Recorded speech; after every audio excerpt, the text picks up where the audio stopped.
Ambani, mark Zuckerberg, জোজে, এদের কালা জাদু হয় না কেন? যারা নাকি ঊর্ধ্বে উঠে যায় তাদের নজরটা একটু কম লাগে, ওরা আবার ওদের প্রোটেক্টের জন্য ওরা ওই ব্যবস্থা নাকি করেই রাখে। ঘরে আমি কোরআন শরীফ পড়তেছি, আমার বিছানায় বসা, এই যে এখানে পড়তেছি আর এইখানে শুয়ে রয়েছে এবার মাথা হাতে কোরআন শরীফ পড়ি, আর ওকে মানে তাকাবো না, আবার দ্বিতীয়বার তাকাইছি ওই দেখি, পরে আমি হাত দিয়ে বলছি যা শয়তান, এভাবে করছি, গেছে গা। আমার দেখি আমার দরজায় দুইজন মহিলা, মানে আমি চোখটা খুললেই ঘুমের থেকে আমার সামনে থেকে যাইতে যাইতে দরজার সামনে যায় দাঁড়ায়, তারপর মিলে যায়, এই স্পষ্ট আমি নিজের চোখে দেখি এগুলো প্রায় সময়। কি কালারের জামা পরা? কালো বোখরা পরা, এরকম আমার মতো পুরা ঢাকা। কালা জাদু করে যে কারো ব্যবসা বাণিজ্য ধ্বংস করা যায়, সুখী পরিবার ধ্বংস করা যায়, ধন সম্পত্তি বাড়ি গাড়ি শেষ করে দেওয়া যায়, একদম রাস্তায় নামিয়ে আনা যায়, যারা বিশ্বাস করেন না তাদের জন্য এপিসোডটা না, যারা মনে করেন যে এরকম হইতে পারে, তার প্রমাণস্বরূপ আজকে একজন কথা বলতে এসেছেন যার জীবনে এই ঘটনাটা ঘটছে। একদম রাজরানী থেকে আজকে পথের ভিখারি। কিন্তু কেমন করে? বোন, নাম কি বলতেছেন আপনার? কি নাম? রাবেয়া বেগম। রাবেয়া, আপনি তো এক সময় মানে আপনার বাড়ি ছিল ঢাকায়, জমি ছিল, একটু বলেন আমাদেরকে। হ্যাঁ, আমার এক সময় ঢাকাতে জমি ছিল, ফ্ল্যাট বুকিং দিয়েছিলাম প্রায় টাকা পরিশোধের মতোই, কিন্তু লাস্ট পর্যায়ে যাই আর এটা নিতে পারি নাই। যখন দেখতেছি যে আমার হাজবেন্ডের ব্যবসা একেবারে ধ্বংস হয়ে যাইতেছে, মানে ও অনেক হঠাৎ করেই ঋণগ্রস্ত হয়ে যাচ্ছে, বুঝতে পারতাছি না, বাসায় নিয়ে মাঝে মাঝেই ঝগড়াঝাটি হয়, কিন্তু ও মানে বলে না আমার কাছে। তো তারপরে আমরা ভাবলাম যে তাহলে ফ্ল্যাটটা ছেড়ে দিই, ফ্ল্যাটটা ছেড়ে দিয়ে আবার ব্যবসায় ইনভেস্ট করি ওই টাকাটা। কিন্তু ফ্ল্যাটটা ছেড়ে দেওয়ার পরেও মানে ব্যবসার ইনভেস্ট করার পরেও ও যে মানে ভিতর ঋণগ্রস্ত হয়ে গেছে, মানে ও আমাকে মানে সেটা শেয়ার করে নাই।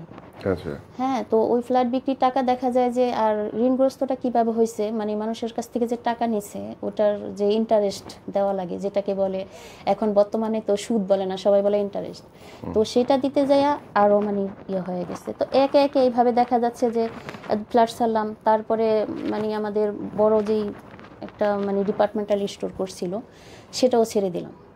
ছেড়ে দেওয়ার পরে আরেকটা ছোট্ট ছিল মানে স্টোর, সেখানেও মানে ও বসলো, তো সেটাও দেখা যায় যে সাকসেস হচ্ছে না, মানে আস্তে আস্তে পিছনে যাইতেছে, শুধু মানে আস্তে আস্তে সব শেষ হয়ে যেতেছে। তো কি হয়েছে, তো আমার মেয়ে একদিন হঠাৎ করে আমার বলতেছে যে মা, আমার বাবাকে মনে হয় কেউ কালো জাদু করছে। আমি কি দূর, কালো জাদু তোর বাবাকে কে করবে, তোর বাবার এমন কি আছে যে তোর বাবার কালো জাদু করে সব নিয়ে যাবে, আর কালো জাদু করলে ও মারা গেলে তো ওর সম্পদ তো নিতে পারবে না। মানে আমার এরকম একটা ছিল, আর সবাইকে আমি সবসময় বলতাম যে আমি কালো জাদু বিশ্বাস করি না। তো সেটাই আমাকে আকর্ষণ করছে, এফেক্ট করছে। হয়তো মানে আল্লাহ হয়তো হয়েছে যে কোরআনে যে ভাই কালো জাদুর কথা বলা আছে আমি আগে জানতাম না, কিন্তু সূরা বাকারায় আল্লাহ অনেকবার বলছে কালো জাদুর কথা। এখন ইদানিং মানে যখন অর্থসহ কোরআনটা পড়তেছি তখন মানে বুঝছি যে কোরআনে কালো জাদুর কথা বলা আছে। কোরআন শরীফ, হ্যাঁ, অর্থসহ একটা কোরআন শরীফ আমি আনছি। জি ভাইয়া, তারপরে আপনার ওই যে আমি ইউটিউবে এক হুজুরের লেকচার শুনছি, আমাদের নবীকে কালো জাদু করা হয়েছে। হ্যাঁ, সঠিক। হ্যাঁ, তো সেটা শোনার পরে হঠাৎ আমার মাথায় খেয়াল হয়েছে, তো হইতেও পারে মানুষ নবীকে যেহেতু কালো জাদু করছে তাহলে হইতেও পারে। তো এরকম তো হঠাৎ করে আমাদের গ্রামে গেছি, গ্রামে যে মানে আমরা এগুলি মানে আমার পরিবার সবাই আমরা এগুলিতে বিশ্বাস করি। তো আমি সবসময় আল্লাহকে বলতাম যে আল্লাহ, আমি তোমার সাথে যে শিরক হয় এরকম কিছু যেন আমার না হয়। হ্যাঁ, যেমন কবিরাজের কাছে ভণ্ড কবিরাজ আছে না, যে যায় ওরা কত মানে করে, তখন আল্লাহর সাথে শিরক হয়ে যাবে। তো সব সময় নামাজ পড়তাম, ইস্তেখারা করতাম, আল্লাহকে বলতাম যে আল্লাহ, আমি এ শিরক হয়, তোমার সাথে শিরক হয় এমন কারো কাছে নিও না আমাকে। তো ভাইয়া মানে আমি বলতে বলতে আমি ঘুমায় গেছি। তো আমি স্বপ্নে দেখতেছি কি যে আমাদের গ্রামের বাড়িতে আমার কাকার ঘরের টিনের চাল আছে না, সেই চালের উপর একটা শালিক পাখি আর একটা কাক, হ্যাঁ, ওরা বলতেছে মা বাঁচাও, বাবা বাঁচাও, মানে কথা বলতেছে ওরা, আমি স্বপ্নে দেখতেছি। তো আমি এবার সবাইকে বলতেছি কি, আমি কি দেখো ওই যে একটা শালিক পাখি আর কাক কথা বলতেছে, ওরা বলতেছে মা বাঁচাও, বাবা বাঁচাও। তো কেন মানে হঠাৎ ঘুম ভেঙে গেছে। তো আমি তখন এটার অর্থ খুঁজি নাই যে কি হয়েছে, আর তখন আমার অবস্থা অতটাও খারাপ হয় না, মানে শুরু মাত্র আর কি। তারপরে যাই হোক, মানে এরকম পরপর আমি অনেকগুলো মানে স্বপ্ন দেখছি। তারপরে আপনার যে কালো জাদু করা হয়েছে আমাকে, সেটা মানে আমার ভালো অবস্থায় আমার মেয়েকে যখন আমাদের এলাকায় মানে তো কোচিং করতে দিয়েছি, তখন ওই রাস্তা দিয়ে যাওয়ার সময় অ্যাপার্টমেন্টের যে দারোয়ানরা থাকে না, ছোট্ট ওদের জন্য ঘর বানায়, ওখানে ছোট্ট জানালা থাকে। তো ওকে ওই রাস্তা দিয়ে আনতে যাওয়ার সময় ওই ফ্ল্যাটের ভিতরে আমি দেখি যে ওই যে হিন্দুদের মূর্তি আছে না ভাইয়া, এই যে মানে ওই এরকমভাবে মাথা হাত দিয়ে একটা মূর্তি থাকে, ও সব সময় ছায়া হয়ে আমার সাথে থাকতো। আমি দেখতাম কিন্তু আমি ওটা গুরুত্ব দিতাম না। তো দেখি কি এক মহিলা ওই মূর্তিটাকে ওই জানালার কাছে রাখতেছে, আমি স্পষ্ট চোখে দেখতেছি। তখন আমি বলতেছি আল্লাহ, এখানে তো সব মুসলমান, তো এই মূর্তিটা যে এই যে জানালার দিকে রাস্তার দিকে ফিরে রাখছে, কেউ কিছু বলে না, অভিযোগ দেয় না, আর মূর্তিটা এরকম তাকাই রয়েছে। আমি প্রতিনিয়ত যাই আর এই কথাই বলি। তো হঠাৎ একদিন মানে আমার মেয়ের বান্ধবীর মা সহ আমরা যাইতেছি, তখন ওই ভাবিকে বললাম যে ভাবি দেখো এই যে এখানে এই মূর্তিটা কেন রাখছে, কেউ কিছু বলে না। উনি বলতেছে কই মূর্তি, আমি কি আসো দেখাই। যখনই কাছে গেলাম তখন ওই উদাও, আর উনিও দেখলো না আমিও দেখলাম না, ওনাকে দেখাইতেই পারলাম না। তারপর থেকে আর একদিন ওই জায়গায় ওকে দেখি নাই। তারপরে মনে করেন ঘরে আমি কোরআন শরীফ পড়তেছি, আমার বিছানায় বসা, এই যে এইখানে পড়তেছি আর এইখানে শুয়ে রয়েছে এভাবে মাথা হাতে। তা আমি এভাবে তাকাই, আমি তো জানি ও শয়তান, আমি মানে কোরআন শরীফ পড়ি আর ওকে মানে তাকাবো না। আবার দ্বিতীয়বার তাকাইছি, ওই দেখি।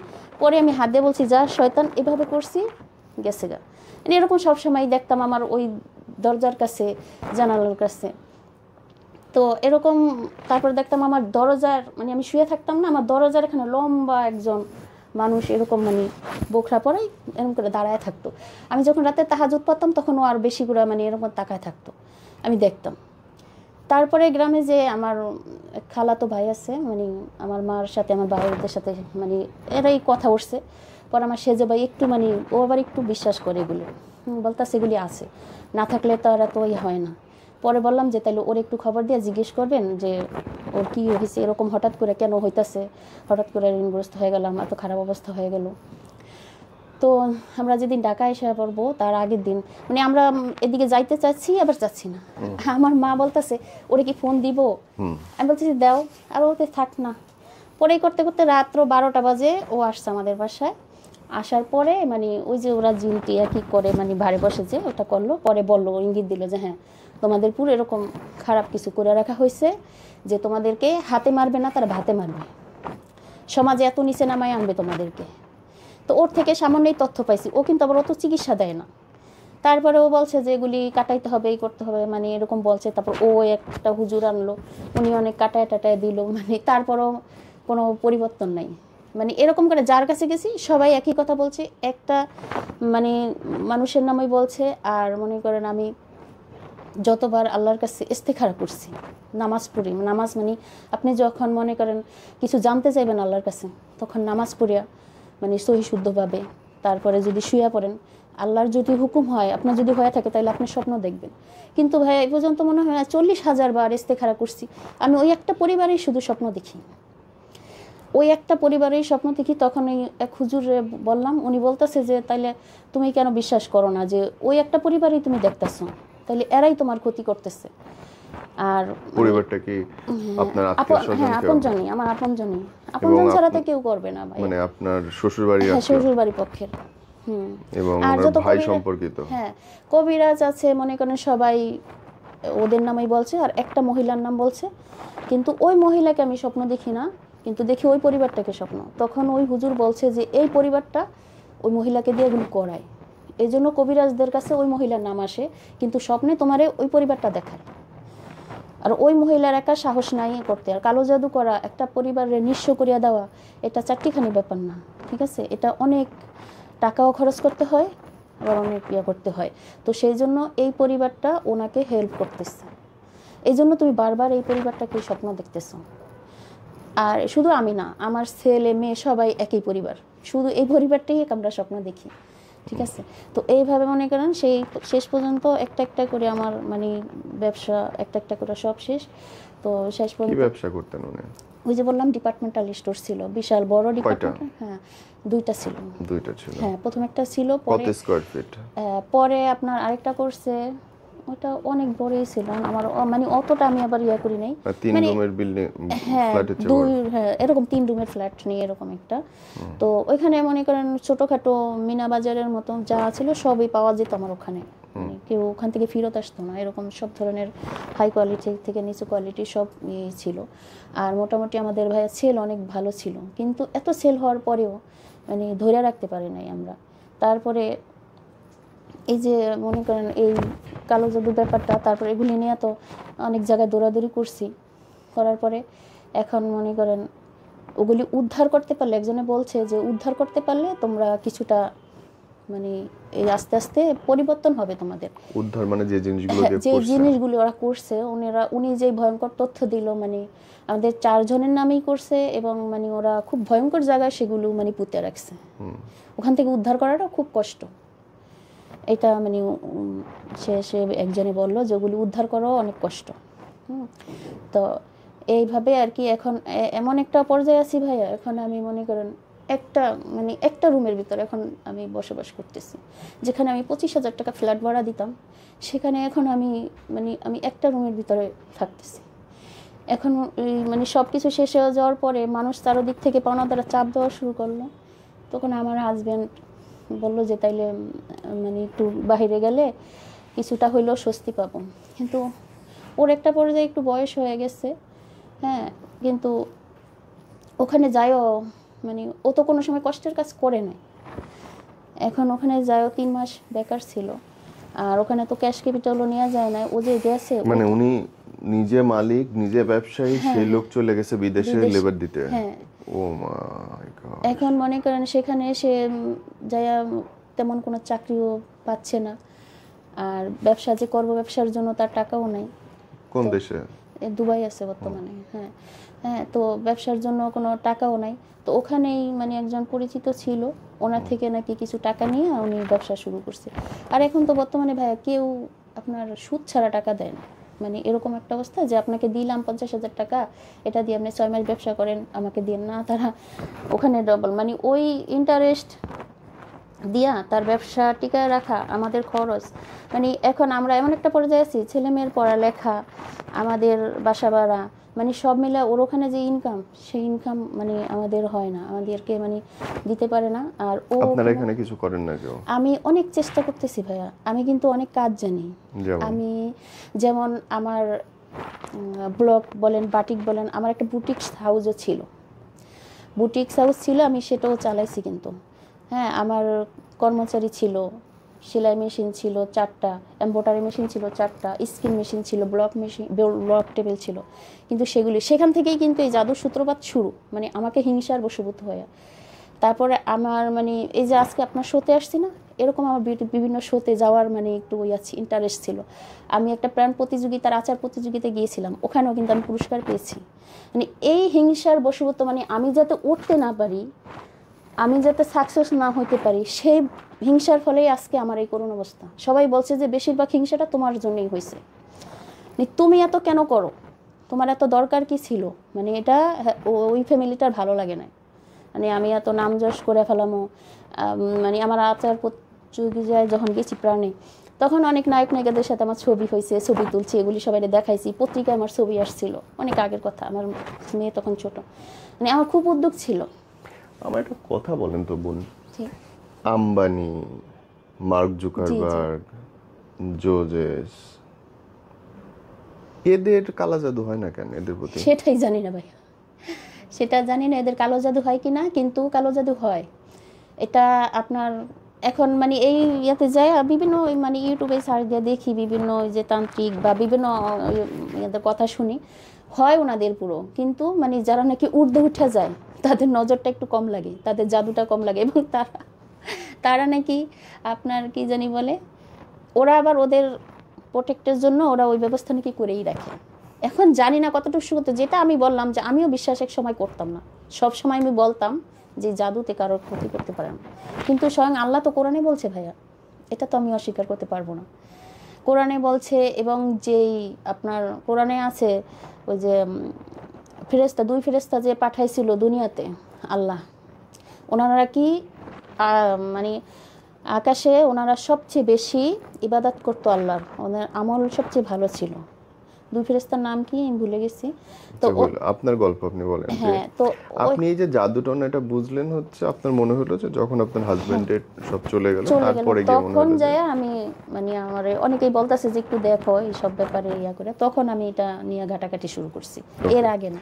আপনি এখন আপনার হাজবেন্ডের হাত বাড়ানোর জন্য কি হ্যাঁ, করতেছেন? এখন আমার হাজবেন্ডের ভাইয়া এতটাই খারাপ অবস্থা ওখানে, মানে ওর 3 বছর হয়েছে গেছে, এখন ওর ভিসার মেয়াদও শেষ, পাসপোর্টের মেয়াদও শেষ, এখন সেটা করার জন্য টাকা নাই। আর এই যে আমার ছেলে মেয়ের মনে করেন কলেজের বেতন অনেক বেজে গেছে, ঘর ভাড়া আমাদের বেজে গেছে, তাও মনে করেন আমি 3টা রুমের ভিতরে আমি 2টা রুম ভাড়া দিয়ে দিচ্ছি সাবলেট, আর আমি একটা রুমে এখন থাকি। আমার ফার্নিচার সব বিক্রি করে শুধু বাড়িওয়ালার কোনো রকম ভাড়াটা আমি ম্যানেজ করে রাখতেছি, সামনের ভাড়া, কিন্তু পিছনের আরও 1 বছরের ভাড়া আমার আছে বাড়িওয়ালার কাছে জমা, মানে দিতে পারি নাই। তবে আমার বাড়িওয়াল নিজে সে আমাকে একটু অনেক হেল্প করছে। ওনার সাথে আবার শুরুতে আমার সম্পর্ক ভালো ছিল, যখন আমিও অবস্থা ভালো ছিলাম তখন ওনার সাথে আমার খুব ভালো সম্পর্ক ছিল ওনার বাসায় আসার পরে। তো সেই সম্পর্কে মানে উনি আমার অনেক বিষয়ে হেল্প করে আর কি। তো ওই ভাড়াটার বিষয়ে এই জন্য 2 রুম আমি সাবলেট দিয়ে ওই ভাড়াটা দিয়ে কোনো রকম ম্যানেজ করে রাখতেছি। আর ওই যে বললাম না ভাই, আমার যে এরকম শখ ছিল, মানে আমার ইউটিউব চ্যানেলও ছিল, আপনি দেখেন আমার ইউটিউব চ্যানেল টাকা আমি ডলার জমা হয়েছে, মনিটাইজেশন হয়েছে, ডলার জমা হয়েছে, কিন্তু সেই ডলারটা আমি উঠাইতে পারি নাই। এরকম করে 3টা ইউটিউব চ্যানেল আমি ডিলিট করে দিছি, 3টা পেজ আমি ডিলিট করে দিছি, 10,000 ফলোয়ারের পেজ আমি ডিলিট করে দিছি। মানে ভিউ হয় না সেখানে, মনিটাইজেশন দেয় না, মানে কত রকমের যে বাধা এরকম। তো সবগুলো এরকম ডিলিট করে দিছি, বুস্ট পর্যন্ত করাইছি, তাও কোনোই হয় না। তারপর পেজ খুলে যে আমি খাবার দাবার, আমি কিন্তু রান্নাও শিখছি, বললাম না ওই যে শখ আমার, যেটা দেখতাম সেটাই শিখতাম, আমার যেটা আমার ভালো, আমি কনফেকশনারির উপর কোর্স করছি, রান্নার উপর কোর্স করছি, সবই জানি। তারপর চেষ্টা করছি যে রান্না নিয়ে পেজ খুলে একটা কিছু করি, কোনো অর্ডারই আসে না, মানে একটা অর্ডারও আসে না যেটা বিশ্বাস করবেন না। তারপর এলাকার ভিতরেও যে কেক নিজে বানায়া দোকানে দোকানে দিব, কয়েকদিন দিছি তারপরে তারা নেয় না, এরকম মানে দেখা যায় কেক নষ্ট হয়ে যায়, পুড়ে যায়, ঠিক মতো ইয়া হয় না, মানে কি যে। আর তারপরে আমার বাসায়ও কিছু মনে করেন ঘটনা ঘটে, যেগুলো যেমন একদিন সকালবেলা উঠে দেখি আমার ডাইনিংয়ে পুরো পাখিতে বগে পায়খানা করলে যেরকম সাদা ফোঁটা পরে উপর থেকে ঠাস করা, ওরকম পুরো আমার ডাইনিং আমার ফ্রিজের কাছে পুরো ফুলের মতো ফুটে আছে। তো সকালবেলা আমার ছেলে তখন হোস্টেলে থাকে, আমার ছেলে একটা আবাসিকে দিয়েছিলাম ওখানে ক্রিকেট খেলার জন্য এবং লেখাপড়া দুইটাই, খুব শখ ছিল আমার ছেলের খেলার, সেটাও হয় নাই। তো আমি বলতেছি কি যে আমার ছেলেটার কামড় দেখো, এগুলি মনে হয় মম ফেলাইছে, ও ছোটোবেলায় কারেন্ট গেলে মম ধরালে মম ফেলাইতো, কিন্তু ও তো বাসায় নাই, এগুলি কোত্থেকে আসে। তো আমি যখন ওই সাবলেট দিয়ে দিছি, ওই সাবলেটের ছোট্ট একটা বাচ্চা আছে, তখন ওই মেয়েটারে বললাম যে ভাইজানা তোমার ছেলে কি এই মম ফেলাইছে, কারেন্ট গেছিল যে কালকে? কয় না মামি, আমার ওরে তো আমরা মম দেই না, আর আমরা তো মম ঘরে নাই, তাহলে এগুলি কোত্থেকে আসলো? তো মমের ফোঁটাটা একটু ভারী থাকে, ওটা একেবারে মানে ইয়ার সাথে ফ্লোরের সাথে লেগে আছে। তো আমি হাত দিয়ে দেখলাম ওটা ফ্লোরের সাথে লেগে আছে, কিন্তু এগুলি কি আমরা বুঝতে পারি নাই। এরকম মানে এটা হতো কখন, যখন আমরা কোনো প্রোগ্রাম করতাম ব্যবসার জন্য, এই কাজটা করব, তারপরের দিন সকালে উঠে দেখতাম পুরো ডাইনিং ঘোরা থাকে, এরকম হয়। হ্যাঁ, তারপর ওগুলি আমি আবার ওই যে ইয়া দিয়ে মাজনি দিয়ে মেজে মেজে ঘষে ঘষে মানে যতটুকু পারছি উঠায় ফেলাইছি। তারপরে এক হুজুরে জিজ্ঞেস করলাম, উনি বলতেছে ওই যে মানে তোমাদের যে কালো জাদু, ওটার প্রভাব, তোমরা যে ব্যবসার প্ল্যান প্রোগ্রাম করো, কি করবা না করবা, এই জন্য ওরা একটা বাধা সৃষ্টি করে, ওটা হুদা তোমরা হেঁটে যাও, বাধা সৃষ্টি করে। এরকম এরকম অনেক ঘটনাই মানে আমাদের সাথে মানে ঘটে। এই যে রিসেন্টলি মনে করেন ঈদের 2 দিন পরে আমার দেখি আমার দরজায় 2 জন মহিলা, মানে আমি চোখটা খুললেই ঘুমের থেকে আমার সামনে থেকে যাইতে যাইতে দরজার সামনে যায় দাঁড়ায়, তারপর মিলে যায়, এই স্পষ্ট আমি নিজের চোখে দেখি। এগুলো প্রায় সময় কি কালারের জামা পরা? কালো বোখরা পরা, এরকম আমার মতো পুরা ঢাকা বোখরা পরা, কালো বোখরা পরা, পুরা লম্বা একেবারে, মানে ওরকম আমার সামনে থাকে। এই আমি চোখ খুলতে খুলতে দরজার সামনে দাঁড়ায়, তারপরে মিলিয়ে যায়, এরকম। এটা প্রায় সময়ই আমার সাথে হয়। তো এরকম মনে করেন আরো আপনার হাজবেন্ডের সঙ্গে কিছু হয়, সে কিছু দেখছে? ও আবার এগুলি তেমন একটা ইয়া করে না, কিন্তু দেখছে কিছু? না না, ও দেখে না, কিন্তু ওখানে ও যাওয়ার পরে তো এখান থেকে তো আমরা যে কবিরাজ অনেকের কাছে গেছি না, তখন ওর সাথে মনে করেন ও একদিন ওই যে সাইকেল দিয়া যাইতেছিল, ওখানে সাইকেল দিয়া যাওয়া আসা করে, ব্যবসা যেটা করে আর কি, যেটা এই ফুটপাতে আর কি যেটা করে, যেটা সত্যি কথা আর কি। তো দেখতেছে ও হঠাৎ করে সাইকেলের সামনে একটা ঘুঘু আইসা দপায় মরিয়া গেল গা, এটা বলতেছে যে একটা ঘুঘু আইসা ওর সাইকেলের সামনে এমনি পড়িয়া দপাইতে দপাইতে মারা গেল, এরকম। তো ও আবার ওই অত কিছু বলে না, মানে কথাও কম বলে, আবার খুব শান্ত মেজাজেরও, কিন্তু হট মেজাজেরও না, খুব ভালো একজন মানুষ, যেটা মানে আর কোনো রাগও নাই। একটা পিঁপড়া মারতেও সে ভয় পায়, কারো মানুষের ক্ষতি করবো বলতে কি একটা পিঁপড়ো মারতে সে ভয় পায়, এরকম একটা লোক ছিল। এই জন্যই মানে তারে আরও ঘায়েল করতে পারছে। সে কারোর সাথে তক্কে জড়ায় না, কোনো কথা মানে ওরকম না। আপনি একটা বলেন খারাপ কথা, সেটা না শোনার ভান করে আশা করে, এরকম। বাহ, আপনি যারা দেখছে তাদের জন্য কিছু বলতে চান? হ্যাঁ, তাদের উদ্দেশ্যে আমি বলতে চাই, ভাই আমি এখানে উদ্দেশ্যে আসছি, এখন আমি এতটাই মানে কষ্টে আছি, এই যে এখানে আসছি আমি কারোর সাথে বলি নাই, আত্মীয় স্বজন চিনক আমাকে জানক আমি সেটাও চাই না, ঠিক আছে?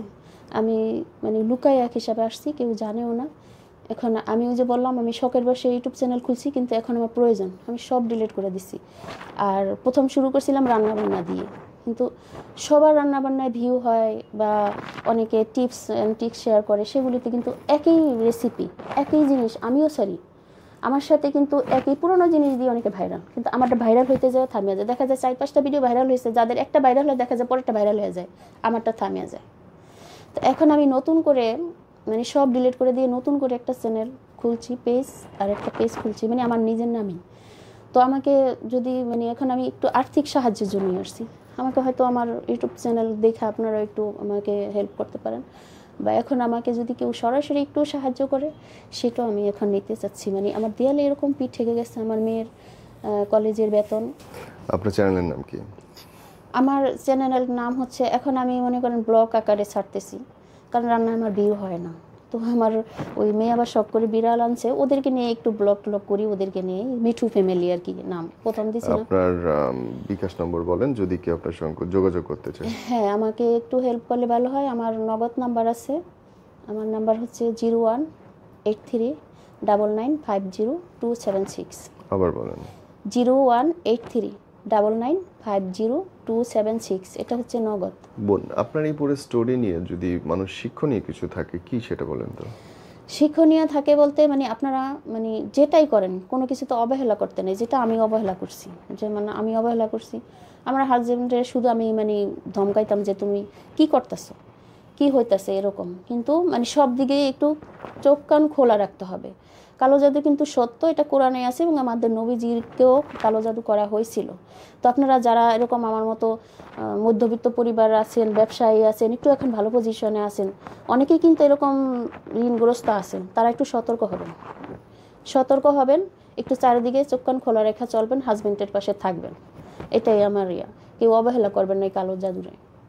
কারণ আমি যেটা আমার ভোগ করতেছি বা আমি দেখছি, আমি প্রমাণ পাইছি, সেটা আমি আর কি বলবো আর, মানে এটা কালো জাদুর মানে একটা মানুষকে উপর থেকে নিচে ফেলানোর জন্য যথেষ্ট।